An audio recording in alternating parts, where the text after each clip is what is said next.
Hello, thank you very much for being with us. You are watching Amir Shakil 5858 and I am Amir Budnam. Following news have been reported by American, European, Asian, African, Australian news channels and the news agencies. So please, let's go to the headlines. Tonight, several developing stories as we come on the air. Violent protests as ICE agents take migrants into custody. More than 40 million Americans on alert for severe storms. And Coco Gauff makes history at the French Open. First, the new clashes over ICE arrests. Protests erupting from California to New York as the Trump administration ramps up its immigration crackdown. And Kilmar Abrego Garcia, now back in the U.S., 2 months after he was mistakenly deported to El Salvador. The charges he's now facing stemming from this 2022 traffic stop, according to DHS, and why a top prosecutor abruptly resigned over the case. Dangerous weather impacting millions from the heartland to the East Coast. Severe storms firing up with damaging winds and potential flash floods. Texas and parts of Arkansas already hit hard. Our weather team timing it out. Coco's comeback. Coco Gauff becomes the first American woman in a decade to win the French Open. Just 21 years old, how she came roaring back to beat the top seed in 3 grueling sets. Police say they've captured the alleged ringleader in a series of high-end burglaries that targets pro athletes. Authorities say hundreds of thousands of dollars worth of items stolen. How police say the suspect's car led to his arrest. Our ABC News exclusive, Martha Raddatz in Ukraine with President Zelensky. The Ukrainian leader telling Martha that Russia does not want to stop the war. The search for a former army soldier wanted in the deaths of his 3 little girls, considered dangerous and possibly armed. Police in Washington state telling people to lock their doors. An urgent recall impacting more than 1 million eggs in multiple states, potentially linked to salmonella. And the wildly popular Eagle Cam revealing a major development. Is Gizmo the Eaglet ready to take flight? From ABC News World Headquarters in New York, this is World News Tonight. Joining me now is my friend, former Chief of Staff to House Speaker John Boehner and Senior Advisor to President George W. Bush. It is Barry Jackson, and this is his first podcast, and I am honored. So Barry, welcome to Perino on Politics. This is a show where I call up my smart friends. I say, what's going on? What do you think? And you are one of my smartest friends. Just for background purposes, so that people know, I don't even know if you'll remember this, Barry, but I started on Capitol Hill in August of 1995 for Congressman Scott McInnes. And I worked there answering phones for 6 weeks. And then I took over as the press secretary for Congressman Dan Schaefer, Dan, not Bob Schaefer, of Colorado, who was good friends with your boss, John Boehner. And there was John Kasich at the time. I mean, I loved my job on Capitol Hill so much. I loved it. And I still have good friends from there. And I, of course, aspired to be a part of the Boehner world. And I feel like I kind of got adopted in. What do you think? Well, absolutely. And I forgot the Scott McInnes part. I always remember you first from Dan Schaefer. And we ran the conference, which was the comms operation. And because you were the press secretary, you were part of our family. I love the comms operation. You guys did such a great job. Yeah. Do you think you would have done a better job with social media, or do you think it was better to not have it? So I'm a Luddite. I think social media makes it much harder because I feel social media disrupts the connection between policy and politics, which is what comms' job is to bridge the two of those things. And that's why I love it. Yeah, but I think social media makes that really difficult because the amount of data that's out there and self-selection, it gets very hard. And then after I left Capitol Hill, you left Capitol Hill, we meet again and at the Bush White House. And you were in Rove world. I was in the comms shop and press secretary world. But what's interesting, Barry, is we just did an interview on America's Newsroom with Chris Wright and Doug Burgum. That's the Secretary of Energy and Secretary of the Interior. And they were in Alaska. And they're there to talk about how the Trump administration is going to reopen this pipeline. And I was like, wow, everything that is new is old. Or everything that's old is new again, right? Because these were the same fights. Breaking tonight, growing tensions in Los Angeles as protesters clash with authorities. Dozens of federal agents in riot gear with gas masks, batons, flashbangs, and tear gas confronting crowds protesting mass deportation. the latest from the ground. Also tonight, President Trump wrapping up his feud with Elon Musk. The president telling Kristen Welker Musk will face, quote, very serious consequences if he funds Democratic candidates, as Musk blasts the president's spending bill and goes after Republicans. Severe weather battering millions across the country. Heavy rains bringing zero visibility in Alabama. In Oklahoma, a tornado turning this town to pieces. We are tracking it all. New details tonight about the fugitive ex-police chief convicted of murder, known as the Devil of the Ozarks, what led to his capture. This is NBC Nightly News with Jose Diaz Balart. Good evening. We begin tonight.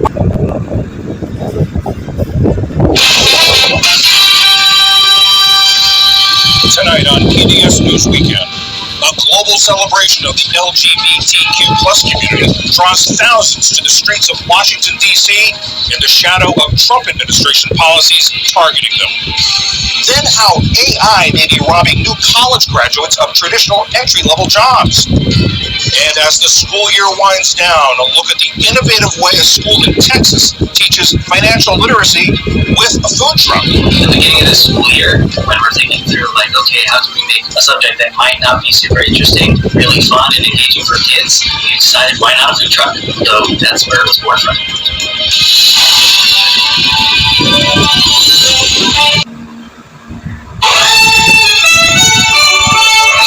Tonight, a danger zone, tens of millions at risk. A new weekend of wicked weather.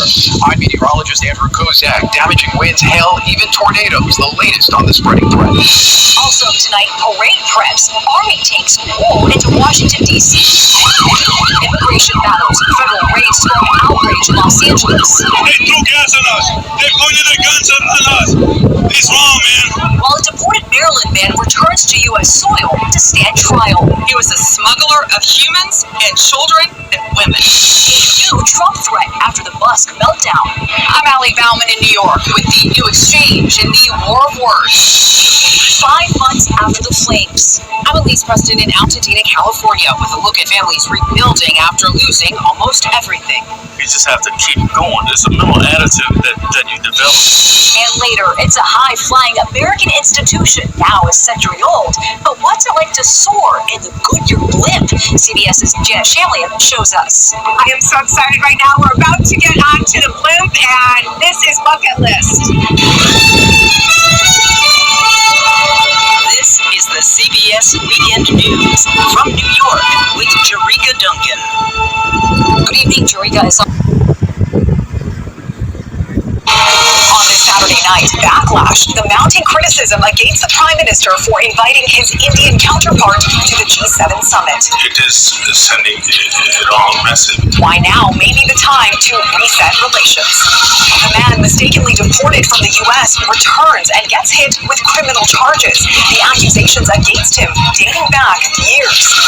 A radioactive debate in Nova Scotia reactivated. I thought it was the worst news that I had heard in a long time. The battle brewing over the resumption of uranium mining.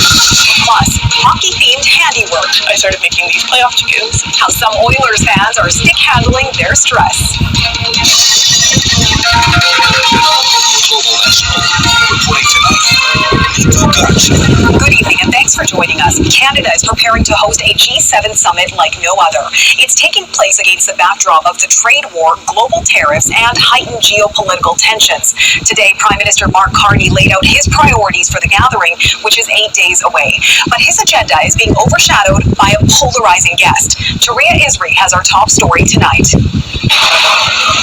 Calls are growing for Canada to unroll the welcome mat for India's Narendra Modi, including from within the Liberal Party. I don't agree with this invite. Suk Dhaliwal represents the riding in Surrey, BC, where Sikh separatist Hardeep Singh Nijjar was killed outside his Gurdwara 2 years ago, allegedly by agents of the Indian government. Dhaliwal says dozens of his constituents are outraged at Carney's invite. They are telling me that the approach that we are taking is that anyone can come into Canada and they can kill Canadians and they can walk away with impunity. India, the fifth largest economy in the world. Carney defended the outreach and a day later outlined his priorities for a G7 filled with possible landmines. Protecting our communities and the world, building energy security and accelerating the digital transition, and securing the partnerships of the future. The fact that leaders from a number of countries have been invited to this meeting does not and should not detract from the importance of the independent investigation. There's a saying in intelligence that... Okay. Ray of Fire starts next Sunday at 8 on ABC TV and ABC iView. Today, the White House sends National Guard troops to LA amid violent street clashes over immigration raids.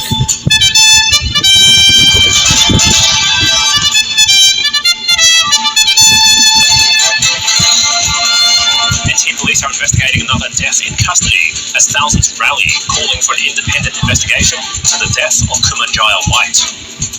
A town in mourning. Family and friends of Phoebe Bishop prepare to hold a vigil for the Queensland teenager.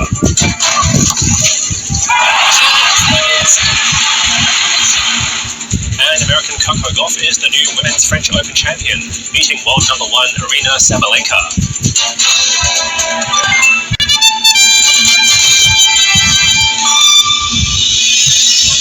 Hello and welcome to ABC News. I'm David Chow. The White House has mobilized the National Guard after chaotic scenes on the streets of Los Angeles over federal immigration raids. Police have been involved in tense, violent confrontations with protesters after 44 people were arrested by ICE agents yesterday for alleged immigration breaches. Our reporter Selena Bryan has been following these developments. We're seeing some really chaotic and intense scenes right across Los Angeles. So this is the second day that we've seen federal agents facing off against demonstrators. And as you said, it's over the 44 people who were arrested in ICE raids on Friday. In the Paramount area in southeast Los Angeles, security agents confronted around 100 protesters, with some demonstrators displaying Mexican flags and others covering their mouths with respiratory masks. These raids, the 44 people that were arrested, these raids occurred in quite public areas, in shops and at a warehouse, with street vendors and workers being picked up. And these are these ICE raids that have been going on across the country under the Trump administration's promise to carry out mass deportations. They have a goal of arresting at least 3,000 migrants a day. California is home to the United States' largest immigration population, accounting for 22%.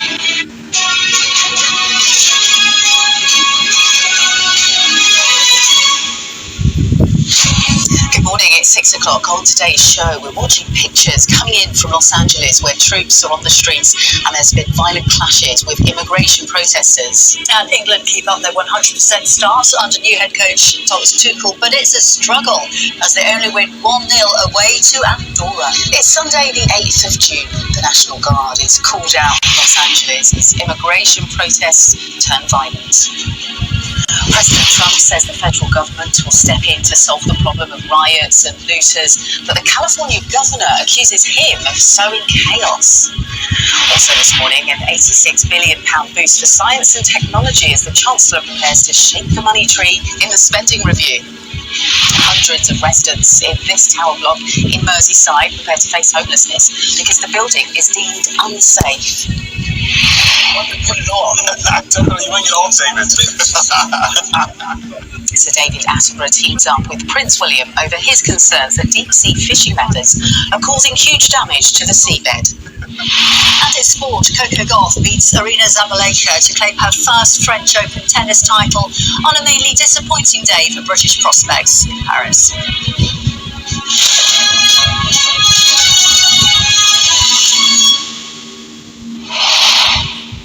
Good morning, everyone. We start with breaking news this morning from Los Angeles. There's a new way of getting in touch with us at gbnews.com/yoursay. By commenting, you can be part of a live conversation and join our GB News community. You can even talk to me, Beth Turner, or any of the members of the GB News family. Join me, Hannah Queer, for an informative, interactive news programme that's different. It's fun. No, you didn't say that, Dave. It's a surprise. I think there's an element of truth to that. Please join me from 3 p.m. every weekend only on GB News, Britain's news channel. What is the state of our economy? What is the state of our National Health Service? What is the state of our schools? What on earth is going on? Understanding Britain means understanding the state we are in. This is State of the Nation with me, Matt Goodwin, Wednesdays, Thursdays and Fridays from 8 p.m. on GB News.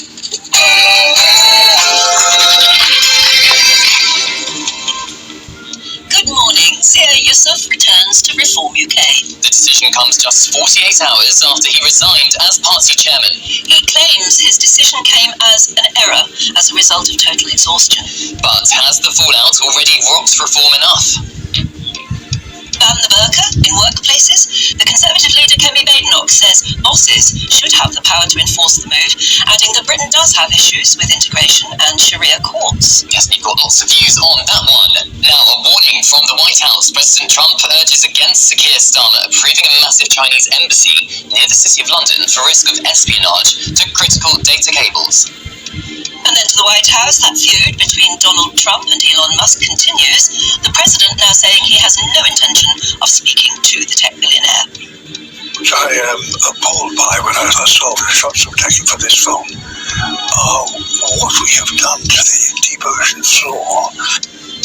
Prince William sits down with Sir David Attenborough as they urge for ocean protection. The price of the doctor's strike. In a GB News exclusive, new data shows that 60,000 essential NHS appointments were missed in just 5 days of the doctor's industrial action last year. And as NHS even is get a £30 billion boost over 3 years at expense of other services. We are asking, should we keep increasing funding for the health services? There's a new name on the coup. Suzanne Longlong. Coco Gauff recovered from a set-down to beat Arina Sabalenka at the Women's French Open final. Tonight, the men take centre stage as the world's top 2 players, Carlos Alcaraz and Yannick Sinner, face off in their final showdown at Roland Garros. After some heavy and thundery showers for many of us on Saturday, there are further showers in the forecast over the next couple of days, but you can find out all the details by joining me later for the full forecast. It's just gone 6 o'clock. No, in fact, it's just gone 7 o'clock. Hi, Matt Diamond. And I'm Cameron Walker, and this is GB News Breakfast. Economy, sports, news, special reports, all on demand. France 24, your first choice for news. Hello and welcome back. You're watching Daybreak here on France 24. Our headlines this hour. A right-wing politician in Colombia is shot and wounded at a campaign event in Bogota. Miguel Uribe Turbay is a strong critic of Colombia's left-wing president. One attacker has been detained. No motive has been determined. Donald Trump moves to deploy the National Guard to Los Angeles after 2 days of protests over immigration raids. California's Democratic governor decried the move as purposely inflammatory and said that it would only escalate tensions. And Italians begin voting in a referendum that would cut the timeline for becoming a citizen from 10 years to 5. It will require high turnout to pass, and far-right Prime Minister Giorgia Meloni is calling on voters to abstain. We'll have more from Rome with our correspondent, Seema Gupta.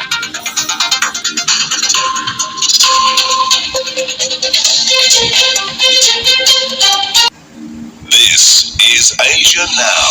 Hello, it's 2 p.m. in Hong Kong, 11:30 in New Delhi, 1 o'clock in Jakarta. I'm Angela Lim. At this hour.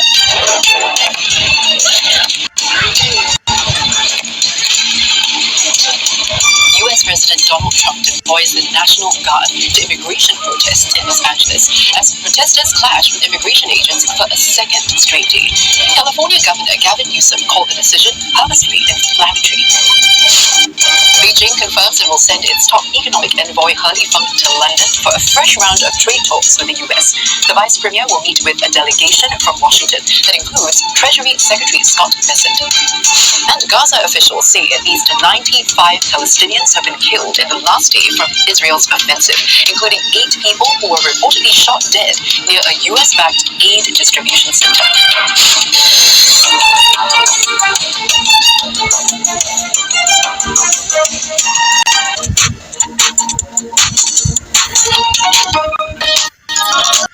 Africa News.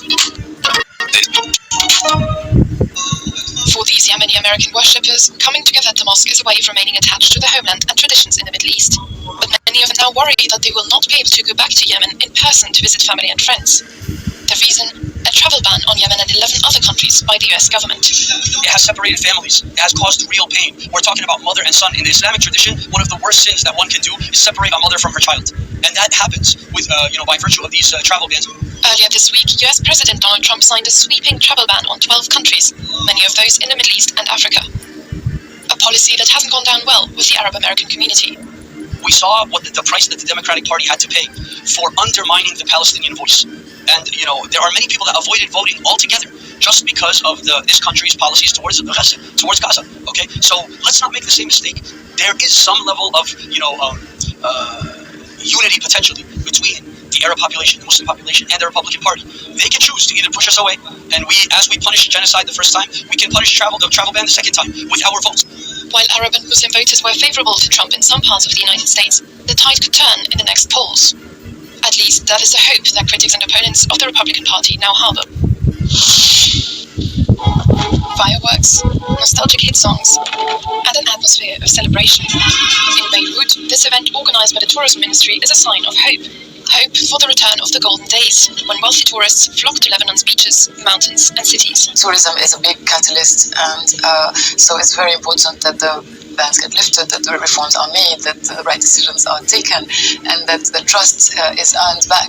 Since the early 2000s, Lebanon's tourism industry has suffered from the instability and the military grip of Hezbollah, scaring tourists away. The biggest loss were wealthy Gulf state holidaymakers, whose countries imposed travel bans on Lebanon.